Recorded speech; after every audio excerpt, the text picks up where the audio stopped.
स्वागत है आपका। आप देख रहे हैं जी बिहार झारखंड और मैं हूं आपके साथ प्रीति सिंह। नजर डालते हैं 100 शहर 100 खबर की ओर। किसान आंदोलन में फिर से खालिस्तान की एंट्री। खालिस्तानी सरगना गुरबतवंत सिंह पन्नू ने जारी किया है भड़काऊ वीडियो। किसानों के मन में फिर जहर भरने की साजिश। हंगामा जिमियों से पन्नू की अपील। कहा 9 अक्टूबर को पीएम मोदी और अमित शाह के आवास का करे घेराव। खालिस्तानी आतंकी के वीडियो पर टिकट मोह। विदेश में बैठे खालिस्तानी आतंकी पन्नू ने कृषि मंत्री का घर घेरने के लिए किसानों को उकसाया। ड्रोन और ट्रैक्टर लेकर पहुंचने की अपील। हरियाणा और पंजाब में आज से शुरू होगी धान की खरीद। हरियाणा के सीएम मनोहर लाल ने किया ऐलान। कहा केंद्र सरकार ने मानी किसानों की मांगे। दिल्ली में केंद्रीय मंत्री से मिले हरियाणा के सीएम, साथ ही डिप्टी सीएम दुष्यंत चौटाला भी मौजूद रहे। धान खरीद को लेकर हुई चर्चा। केंद्र सरकार के ऐलान के बाद में संयुक्त किसान मोर्चा ने वापस लिया आंदोलन। खरीफ फसलों की खरीद के लिए कर रहे थे आंदोलन। से मनोहर लाल ने केंद्रीय मंत्री पीयूष गोयल को लिखा पत्र। 19% तक नमी वाले धान पर वैल्यू कट में छूट की गुजारिश।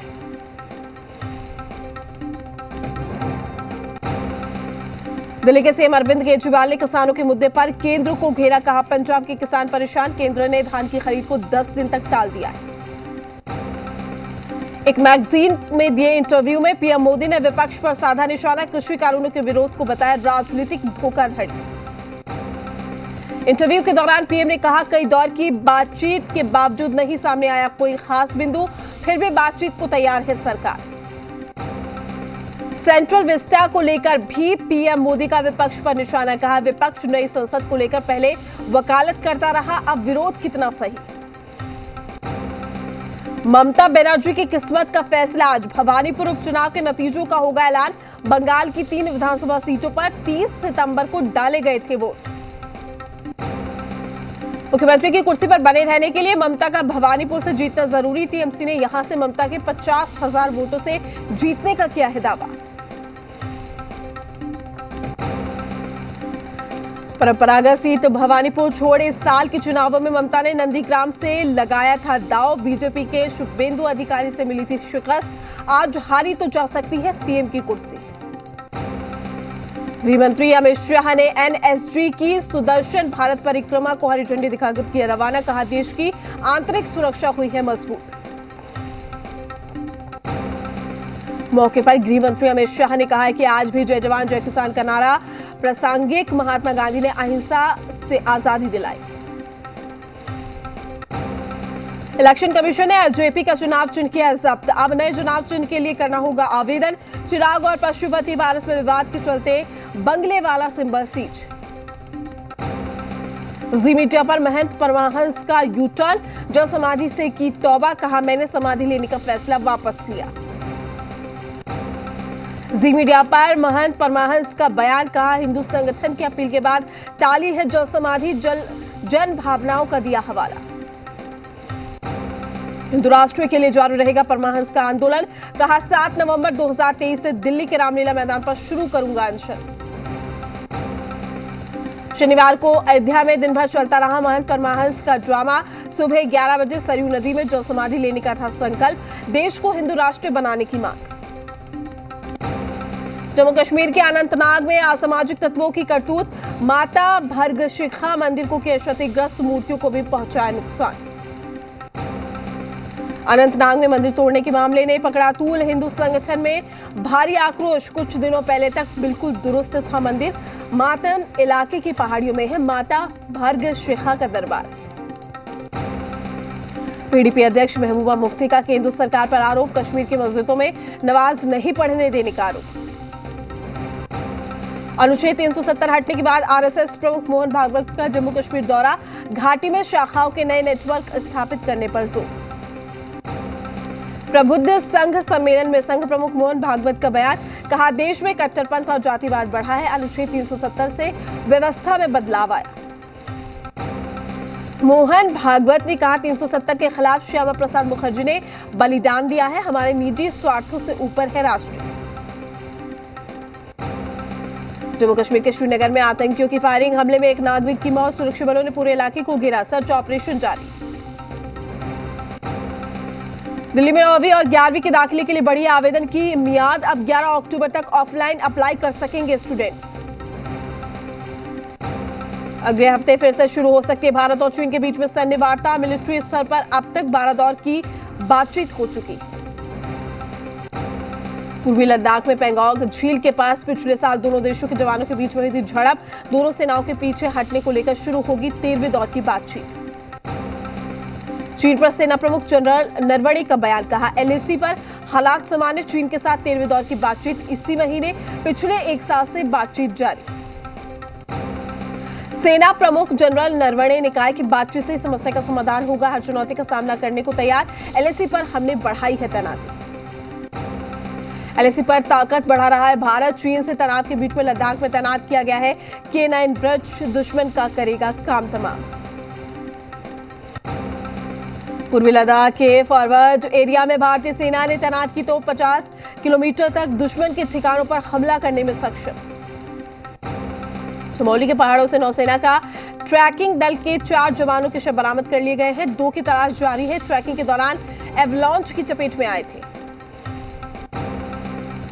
नौसेना के त्रिशूली पर्वतारोहण का हिस्सा थे चारों जवान, चमोली के आर्मी हेलीपैड लाने की तैयारी, 2 जवानों की अब भी जारी है तलाश। दुनिया के सबसे विशाल राष्ट्रीय ध्वज का अनावरण, गांधी जयंती पर लेह में उपराज्यपाल ने फहराया तिरंगा, आर्मी चीफ नरवणे भी रहे मौजूद। दाखा बॉर्डर की तर्ज पर जम्मू के सुचेतगढ़ में भी बीटिंग द रिट्रीट का आयोजन, हफ्ते में 2 दिन हिंद जवान बताएंगे शौर्य गाथा। अब तक अमृतसर के अटारी बॉर्डर पर ही होता रहा है बीटिंग द रिट्रीट कार्यक्रम, सुचेतगढ़ में भी आगाज होने से आम लोगों में खुशी की लहर। कांग्रेस और आरजेडी के बीच में कुशेश्वर स्थान सीट को लेकर विवाद बरकरार, कांग्रेस की 4 सदस्यीय टीम पहुंची कुशेश्वर स्थान, कार्यकर्ताओं से की बात, टीम आज सौंपेगी रिपोर्ट, बीजेपी ने कहा एनडीए की जीत पक्की। उपचुनाव को लेकर महागठबंधन में चल रहे पेच पर कांग्रेस प्रवक्ता कुंतल कृष्ण का बयान, कहा कुशेश्वर स्थान कांग्रेस की परंपरागत सीट, कुशेश्वर स्थान से कांग्रेस का युवा विधायक चुनाव जीतेगा, ये तय है। उपचुनाव के मामले पर आरजेडी एमएलसी रामबली सिंह चंद्रवंशी का बयान, दोनों सीट पर अंतिम निर्णय तेजस्वी यादव लेंगे, उम्मीदवार और पार्टी जीतने वाली है या नहीं ये अहमियत रखती है। बीजेपी प्रवक्ता मृत्युंजय झा का बयान, महागठबंधन में सिर्फ आरजेडी ही तय करता है क्या होगा, तेजस्वी यादव अंतिम निर्णय लेते हैं, कांग्रेस केवल कहने को पार्टी है। राजधानी रांची में स्मार्ट सिटी की इन्वेस्टर्स मीट का आयोजन किया गया है, इस दौरान नगर विकास एवं आवास विभाग के सचिव विनय कुमार चौबे की अध्यक्षता में बैठक हुई, इसमें 150 से ज्यादा निवेशक शामिल हुए। सुपौल में नदी के किनारे युवक की लाश मिली है, मृतक के शरीर पर गहरे जख्म के निशान हैं, आक्रोशित परिजनों ने सड़क जाम करके प्रदर्शन किया।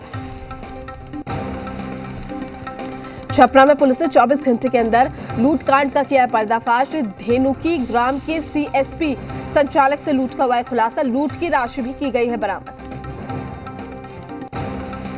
सहरसा में 22 साल के युवक की लाठी डंडों से बेरहमी के साथ पीटकर हत्या, आपसी विवाद में दिया वारदात को अंजाम, महिषी थाना क्षेत्र का मामला। सहरसा में सड़क किनारे युवक का शव मिलने से इलाके में सनसनी फैल गई है, मौके पर पहुंची पुलिस ने शव कब्जे में लेकर पोस्टमार्टम के लिए भेजा। पटना सिटी में शीशा व्यवसायी की हत्या के बाद व्यवसायी संघ आक्रोशित हुआ है, पुलिस से हत्यारे को जल्द गिरफ्तार करने की मांग की गई।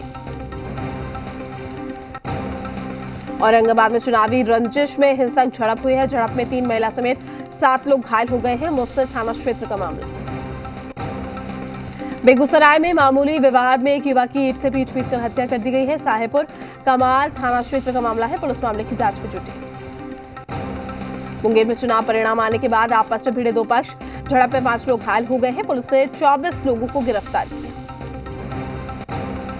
सासाराम में एक शख्स ने अपनी गर्भवती पत्नी की गला दबाकर हत्या की है, पति पत्नी में पारिवारिक मामलों को लेकर आए दिन विवाद रहता था, पुलिस ने आरोपी पति को गिरफ्तार किया। धनबाद में एक छात्रा ने फांसी लगाकर जान दे दी है, पुलिस मामले की जांच में जुटी। सहरसा में पुरानी रंजिश में युवक की गोली मारकर हत्या, बनगांव थाना क्षेत्र के मुरली वसंतपुर गांव की घटना, आरोपी की गिरफ्तारी के लिए पुलिस कर रही है छापेमारी। बेगूसराय में तेज रफ्तार वाहन ने सड़क किनारे खड़े शिक्षक को मारी है ठोकर, घायल शिक्षक की इलाज के दौरान मौत। 0 माइल ओपी के पपरौल गांव की घटना। बांका जिले के अमरपुर थाना क्षेत्र के रघुनाथपुर गांव में अज्ञात युवक का शव मिलने से सनसनी, गला घोंचकर हत्या करने की आशंका, शव को पोस्टमार्टम के लिए भेजा। चाईबासा के कैदपोसी में जमीन विवाद में खेला गया है खूनी खेल। एक ही परिवार के 4 लोगों की हत्या, धारदार हथियार से काट कर ले ली जान। मारे गए लोगों में पति, पत्नी, बच्चा और बुजुर्ग भी शामिल। बेगूसराय में नदी में नहाते समय 4 लोग डूबे। हादसे में एक युवक की मौत हो गई, 3 लोगों को स्थानीय लोगों ने बचाया। गिरिडीह में दर्दनाक हादसा हो गया। अवैध खदान की अचानक धंसी है मिट्टी, दबकर मां बेटी की मौत। पुलिस कर रही मामले की छानबीन। बेगूसराय में पूर्व मुख्यमंत्री जीतन राम मांझी ने नीति आयोग की रिपोर्ट पर सवाल उठाया है। जीतन राम मांझी ने कहा है कि बिहार को नीचा दिखाने के लिए इस तरह की रिपोर्ट नीति आयोग द्वारा जारी की गई है। कटिहार के 48वें स्थापना समारोह में यूपीएससी टॉपर शिवम कुमार को आमंत्रित किया गया। इस मौके पर जिले के 3 अन्य यूपीएससी टॉपर शिवम उपाध्याय, नवजोत मिश्रा और हर्ष परासर को प्रशासन ने सम्मानित किया। रांची नगर निगम ने सफाई कर्मियों का सम्मान समारोह का आयोजन किया है और इस समारोह में सफाई कर्मियों को सम्मानित भी किया गया। रांची के मोराबादी में 2200 सहायक पुलिसकर्मी कर रहे हैं आंदोलन, सरकार से की अपनी मांगे पूरे करने की मांग। साहिबगंज के बजरंगी प्रसाद यादव को छत्तीसगढ़ के किसान मोर्चा का प्रभारी बनाए जाने पर बीजेपी कार्यकर्ताओं में खुशी की लहर, कार्यकर्ताओं ने जश्न मनाया। मुजफ्फरपुर में टीकाकरण महाअभियान में लगे 900 स्वास्थ्यकर्मी, शहर से लेकर गांव तक चला टीकाकरण अभियान। दरभंगा में शॉर्ट सर्किट से लगी आग, डीएमसीएच प्रेक्षागृह में चल रहा था कार्यक्रम, बड़ा हादसा चला है। वन्य प्राणी संरक्षण सप्ताह के मौके पर राजधानी पटना के लोगों को बड़ा तोहफा। पटना चिड़ियाघर में 1 सप्ताह तक लोगों को फ्री में मिलेगी एंट्री। वन एवं पर्यावरण मंत्री नीरज कुमार बबलू ने किया है ऐलान। रांची में आजादी के अमृत महोत्सव पर सीआरपीएफ का fit India freedom run group केंद्र सेबू में कार्यक्रम का आयोजन। अधिकारियों के साथ भारत की महिला हॉकी टीम की पूर्व कप्तान आसुंता लकड़ा भी रही मौजूद। गिरिडीह उपायुक्त ने किया है जिले के पहले सीएनजी केंद्र का उद्घाटन। पचम्बा बोडो रोड में गैल और गैस लिमिटेड आपूर्ति केंद्र का किया गया उद्घाटन। गांधी जयंती के अवसर पर हजारीबाग कुम्हार टोली में सदर विधायक ने गांधी प्रतिमा पर किया है माल्यार्पण। लोगों से सत्य अहिंसा के मार्ग पर चलने की अपील की गई। नौलापुर में अमृत महोत्सव और गांधी जी की जयंती के मौके पर सफाई कर्मियों को सम्मानित किया गया है। लगभग 254 सफाई कर्मियों को सम्मानित किया गया। वहीं मुंगेर के डीएम नवीन कुमार ने शहर के गांधी चौक स्थित गांधी जी की प्रतिमा पर माल्यार्पण किया है। इस मौके पर उप विकास आयुक्त, सदर अनुमंडल पदाधिकारी सहित बीजेपी के कई नेता मौजूद रहे। रांची में दक्षिण पूर्व रेलवे के जरिए जीएम 1.5 करोड़ की लागत से बन रहे प्लांट का निरीक्षण उन्होंने किया। इसके अलावा जीएम ने लोको पायलट की कैबिन का भी औचक निरीक्षण किया। साहिबगंज में भी मनाया गया है अमृत महोत्सव का कार्यक्रम। इस मौके पर आजादी के 75 साल स्मरण रैली का भी आयोजन किया गया। कैमूर में गांधी जयंती के अवसर पर महात्मा गांधी की प्रतिमा पर माल्यार्पण किया गया है। इस मौके पर जिला जज संपूर्णानंद तिवारी और कोर्ट के कर्मियों ने गांधी जी की प्रतिमा पर पुष्प अर्पित किए। जमशेदपुर में भी गांधी जयंती मनाई गई है। बीजेपी कार्यकर्ता ने बापू की प्रतिमा पर माला अर्पण करके पैदल मार्च निकाला। जमशेदपुर में गांधी जयंती के अवसर पर नगर पुलिस अधीक्षक और जेएनसी स्पेशल ऑफिसर को गांधी जी की प्रतिमा भेंट की गई। साथ ही सफाई अभियान चलाया गया। पटना सिटी में कांग्रेस कार्यकर्ताओं ने गांधी जयंती के अवसर पर स्वच्छता अभियान चलाया है। साथ ही लोगों से स्वच्छता अभियान में भाग लेने की अपील की। बेगूसराय में गांधी जयंती के साथ जिले के 49वां स्थापना दिवस पूरे धूमधाम के साथ मनाया गया। इस अवसर पर पुलिस लाइन से प्रभात फेरी निकाली गई है, जिसमें स्थानीय लोगों के साथ साथ सैकड़ों स्कूली बच्चे शामिल हुए। खूंटी में सीआरपीएफ 94 बटालियन ने फिट इंडिया फ्रीडम रन का समापन किया। इस दौरान कमांडेंट राधेश्याम सिंह अगुवाई में सैकड़ों जवानों ने दौड़ लगाई। मोतिहारी में भी फिट इंडिया फ्रीडम रन का आयोजन किया गया, जिसमें सैकड़ों युवाओं ने भाग लिया। पूर्णिया में गांधी जयंती के अवसर पर मेगा टीकाकरण अभियान चलाया गया है। इसके तहत जिले में कुल 554 टीकाकरण केंद्र बनाए गए। पटना में बिहार विधान परिषद के सभापति अवधेश नारायण सिंह ने इस मौके पर उन्होंने कहा है कि महात्मा गांधी देश के कण कण में है। आज भी उनके विचार और उनके सिद्धांत जीवित हैं। बक्सर में गांधी जयंती के अवसर पर प्रभात फेरी निकाली गई है और इस अवसर पर पोस्टर के माध्यम से लोगों को न्याय के प्रति जागरूक किया गया। पूर्णिया में अमृत महोत्सव के समापन हुआ है और इस अवसर पर सैकड़ों की संख्या में पूर्णिया के लोगों ने फिट इंडिया फ्रीडम रन का आयोजन किया। सिमडेगा में गांधी जयंती के अवसर पर मैराथन का आयोजन किया गया है। विभिन्न संस्थान के लोगों ने मैराथन में भाग लिया है। साहिबगंज टाउन हॉल में नमामि गंगे परियोजना के तहत स्कूली बच्चों के चित्रांकन प्रतियोगिता का आयोजन किया गया है। सैकड़ों बच्चों ने अपनी कला का प्रदर्शन भी किया। मुंगेर में पर्यावरण, वन एवं जलवायु परिवर्तन विभाग ने स्वच्छता अभियान का आयोजन किया है। महात्मा गांधी की जयंती के शुभ अवसर पर यह अभियान चलाया गया। बिहार विधानसभा में विधानसभा अध्यक्ष विजय कुमार सिन्हा और अन्य सदस्यों ने महात्मा गांधी की प्रतिमा पर माल्यार्पण किया, उन्हें नमन किया। इस अवसर पर विधानसभा अध्यक्ष ने कहा है कि महात्मा गांधी के ही प्रयासों का नतीजा है कि हमें आजादी मिली। राष्ट्रपिता महात्मा गांधी की 152वीं जयंती को लेकर सीएम हेमंत सोरेन ने भी बापू को याद किया। रांची के ध्रुवा तिरिल आश्रम में जाकर अर्पित किए श्रद्धांजलि। लोगों से बापू के रास्ते पर चलने की अपील की। राष्ट्रपिता महात्मा गांधी की 152वीं जयंती आज राजघाट जाकर प्रधानमंत्री नरेंद्र मोदी ने बापू को दी है श्रद्धांजलि। राष्ट्रपिता को 152वीं जयंती पर देश में किया है याद। पटना के गांधी मैदान में राज्यपाल फागू चौहान और सीएम नीतीश कुमार ने बापू को दी है श्रद्धांजलि। नीतीश कुमार ने की बापू के आदर्शों पर चलने की अपील। मुजफ्फरपुर के खादी भंडार में आयोजित कार्यक्रम में पहुंचे मंत्री शहनवाज हुसैन और साथी राम सूरत राय। उद्योग मंत्री ने कहा कि बहुत जल्द मुजफ्फरपुर में खादी मॉल और कॉमन सेंटर का होगा उद्घाटन। साथ ही 29 फैक्ट्रियों की दी जाएगी सौगात। स्पेन के लॉ पाल्मा आइलैंड में समुद्र तक पहुंचा ज्वालामुखी का लावा। पूरे इलाके में बादल छाए हैं। जहरीली गैस निकलने का खतरा। रूस की आर्मी ने मनाया है ग्राउंड फोर्स दिवस। थल सेना के 471 वर्ष पूरे होने पर शौर्य का प्रदर्शन। फ्रांस में महंगाई के खिलाफ लोगों का प्रदर्शन। बिजली के बढ़ते बिल और पेट्रोल की कीमतों के खिलाफ सड़क पर उतरे लोग। न्यूजीलैंड के ऑकलैंड में लॉकडाउन के खिलाफ लोगों का प्रदर्शन। शहर को अनलॉक करने की मांग। कोरोना के 27 नए मरीज मिले। दुबई एक्सपो की शानदार शुरुआत। एक्सपो की थीम प्रगति के पथ पर भारत, इनोवेशन के बड़े सेंटर के तौर पर किया गया है प्रदर्शन।